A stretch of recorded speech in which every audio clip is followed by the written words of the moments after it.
राज्य निवडणूक आयोगाची दुपारी 4 वाजता पत्रकार परिषद. महापालिका निवडणुकींच्या तारखांची घोषणा होणार. निवडणूक आयोगाच्या पत्रकार परिषदेकडे संपूर्ण राज्याचं लक्ष.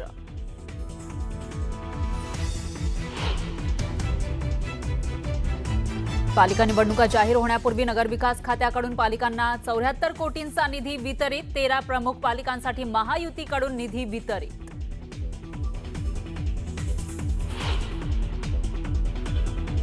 भाजप आता बिल्डर जनता पार्टी झाली आहे. केंद्र आणि राज्यात भाजपचं सरकार असूनही भाजपच्या फसव्या घोषणा सुरूच. आदित्य ठाकरेंकडून भाजपवर सडकून टीका.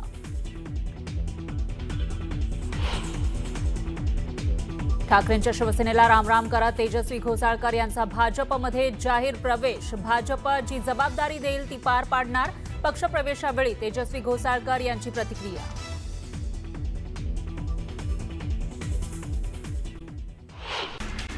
बिहारचे मंत्री नितीन नबीन यांनी भाजपच्या इतिहासात सगळ्यात तरुण राष्ट्रीय अध्यक्ष होण्याचा मान मिळवलेला आहे. वयाच्या 45व्या वर्षीच नितीन नबीन यांनी दिल्लीतल्या भाजप मुख्यालयामध्ये राष्ट्रीय अध्यक्ष म्हणून पदभार स्वीकारलेला आहे. मुंबई महापालिकेच्या तोंडावर उद्धव ठाकरेंच्या शिवसेनेच्या नेत्या तेजस्वी घोसाळकरांनी भाजपमध्ये प्रवेश केला. भाजपचे मुंबई अध्यक्ष अमित साटम यांच्या उपस्थितीमध्ये हा पक्षप्रवेश झाला. तेजस्वी घोसाळकर ठाकरेंच्या शिवसेनेमध्ये नाराज असल्याची चर्चा गेल्या काही दिवसांपासून दबक्या आवाजात सुरू होती. येत्या 2-3 महिन्यांमध्ये पाकिस्तानसोबत युद्ध होईल असं भाकीत प्रकाश आंबेडकरांनी वर्तवलंय. ते उल्हासनगरमध्ये आयोजित बहुजन वंचित आघाडीच्या जाहीर सभेत बोलत होते. लाडकी बहीण योजनेकरता ई-केवायसी बंधनकारक करण्यात आलेलं आहे. ई-केवायसीची मुदत 31 डिसेंबरपर्यंत वाढवल्यानंतरही अनेक महिलांना ई-केवायसी करण्यात अडचणी येत आहेत. याकरता संगणकीय प्रणालीमध्ये सुधारणा केल्यानंतर आता या ई-केवायसीची जबाबदारी अंगणवाडी सेविकांवर सोपवण्यात आली आहे. ज्या महिलांचे ई-केवायसी अद्यापही झालेले नाही अशा महिलांच्या घरोघरी जाऊन त्यांची कागदपत्र गोळा करून त्यांचं ई-केवायसी अंगणवाडी सेविकांकडून केलं जाणार आहे. राज्य विधिमंडळाचं हिवाळी अधिवेशन संपताच राज्यात पालिका निवडणुकांच्या तयारीला वेग आलाय. पालिका निवडणुकांची आवश्यक तयारी पूर्ण झालेली आहे. आज राज्य निवडणूक आयोगाची 4 वाजता पत्रकार परिषद सुद्धा आहे. मुंबई महापालिका निवडणुकांकरता अंतिम मतदार यादी जाहीर होतीये. त्यामुळे आपलं नाव कुठल्या प्रभागात आहे हे कळेल. 20 नोव्हेंबरला जाहीर झालेल्या प्रारूप मतदार यादीमध्ये अनेक मतदारांची नावं एका प्रभागातून दुसऱ्या प्रभागात स्थलांतरित झाल्याच्या तक्रारी आहेत. सांगलीमध्ये मुख्यमंत्री देवेंद्र फडणवीस यांच्या हस्ते अहिल्यादेवी होळकरांच्या अश्वारूढ पुतळ्याचं लोकार्पण पार पडलं. पुतळ्याच्या अनावरणानंतर बोलताना मुख्यमंत्र्यांनी अहिल्यादेवींचं हे जन्मशताब्दी वर्ष असल्यासंदर्भात वक्तव्य केलं. त्यामुळे लोकमातेचा सगळ्यात मोठा पुतळा सांगलीत उभारला आहे असं भाषणात ते म्हणाले. कोल्हापूरच्या इचलकरंजीमध्ये छत्रपती संभाजी महाराजांच्या पुतळ्याचं अनावरण मुख्यमंत्री देवेंद्र फडणवीसांनी केलं. या कार्यक्रमाला भिडे गुरुजी उपस्थित होते. आमदार राहुल आवाडे यांच्या प्रयत्नातून हा पुतळा साकारण्यात आलाय.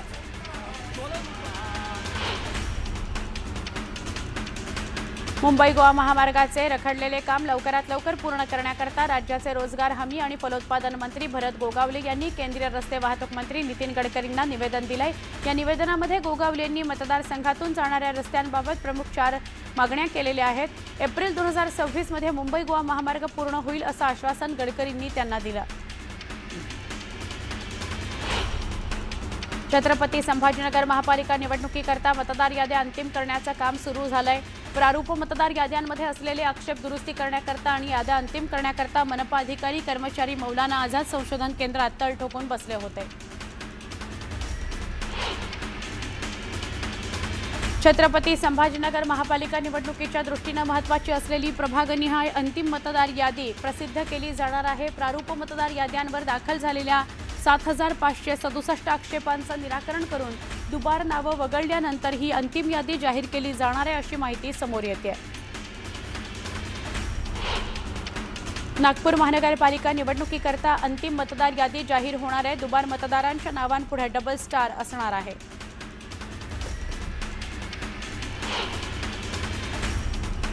जागतिक रोबोटिक्स चॅम्पियनशिप स्पर्धेत बारामतीच्या दिया छाजेड हिनं भारताचं प्रतिनिधित्व केलं. चॅम्पियनशिप जिंकली. उत्तर युरोपमधील एस्टोनिया सरकार दरवर्षी जागतिक रोबोटिक्स चॅम्पियनशिपचं आयोजन करतं. आपले नाशिक हरित नाशिक या मोहिमेच्या अंतर्गत पहिल्या टप्प्यात 1000 नवीन झाडं लावली गेली. वृक्षारोपणाकरता आंध्र प्रदेशच्या राजमुंद्री इथून खास देशी प्रजातीची झाडं मागवण्यात आली होती. मंत्री गिरीश महाजन, साधू महंत आणि काही आखाड्यांच्या प्रमुखांच्या उपस्थितीत हा भव्य वृक्षारोपण सोहळा पार पडला. भांडवली गुंतवणुकीकरता काढलेल्या कर्जाचा कर्ज परतफेडीकरता केलेला वापर, सहकारी संस्थांना दिलेल्या कर्ज हमीमुळे वाढलेली कर्जाची जोखीम आणि आर्थिक वर्षाच्या शेवटच्या महिन्यातील अवाजवी खर्च अशा आर्थिक बेशिस्तीवरून भारताचे नियंत्रण आणि महालेखापाल यांनी आपल्या अहवालामध्ये राज्य सरकारवर कडक ताशेरे ओढले आहेत. अचानक होणाऱ्या मृत्यूंचं प्रमाण केवळ वृद्धांपुरतं मर्यादित राहिलेलं नाही. तरुण वयोगटातही ही चिंताजनक बाब वेगानं वाढतेय. त्यामागे प्रामुख्यानं हृदयविकार आणि अस्वास्थ्यकारक जीवनशैली कारणीभूत असल्याचं स्पष्ट झालंय. एम्स नवी दिल्ली इथं करण्यात आलेल्या अभ्यासात 18 ते 45 वयोगटातील अचानक मृत्यूंच्या घटनांमध्ये हृदयविकार हा प्रमुख कारण असल्याचं नमूद करण्यात आलंय.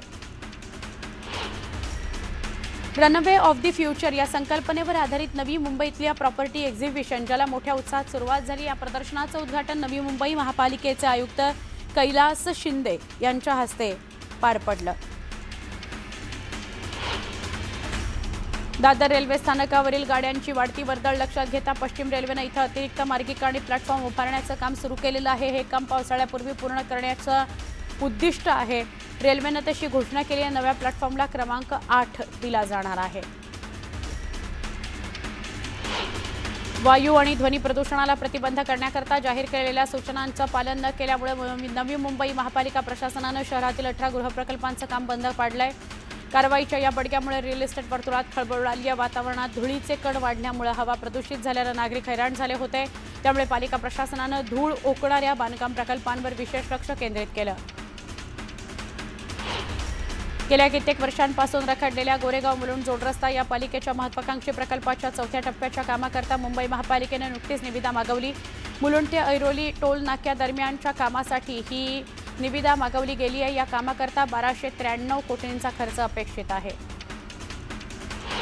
गेल्या आठवड्यामध्ये मुंबईत बहुतांश ठिकाणी हवेचा दर्जा समाधानकारक ते मध्यम श्रेणीमध्ये नोंदवला गेला होता. मात्र आता पुन्हा मुंबईतील काही भागांमध्ये हवेचा दर्जा खालावला आहे. समीर ॲपच्या नोंदीनुसार गोवंडीच्या शिवाजीनगर इथल्या हवा रविवारी वाईट श्रेणीमध्ये नोंदवली गेली. डिसेंबर महिन्याच्या सुरुवातीपासूनच इथं मध्यम श्रेणीमध्ये हवा नोंदवली जात होती.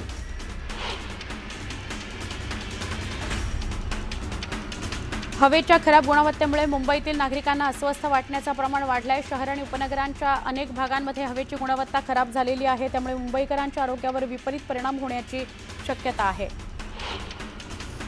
मुंबईत रविवारी सलग 4थ्या दिवशी तापमानात मोठी घट झाली. सांताक्रूज इथं 17.2 अंश सेल्सिअस, गुलाब्यात 20 अंश सेल्सिअस तापमानाची नोंद झाली. थंडी मुक्कामी राहिल्यानं मुंबईकरांनी सुट्टीच्या दिवशी आल्हाददायक वातावरणाचा आनंद घेतला. मुंबईत माथेरान इतकेच तापमान नोंद होतीये. पुढील आठवडाभर शहराचा पारा 20 अंशांच्या खाली राहणार आहे असा अंदाज हवामान खात्यानं वर्तवला. महत्त्वाची बातमी आहे. अनंत गर्जेला 3 दिवसांची पोलीस कोठडी देण्यात आली आहे. आज त्याला पुन्हा अटक झाली. पत्नी पल्लवी गर्जेच्या हत्येप्रकरणी ही कारवाई करण्यात आली आहे. अनंत गर्जेची 18 तारखेपर्यंत पोलीस कोठडीत रवानगी करण्यात आली आहे. मंत्री पंकजा मुंडे यांचा स्वीय सहाय्यक आहे अनंत गर्जे.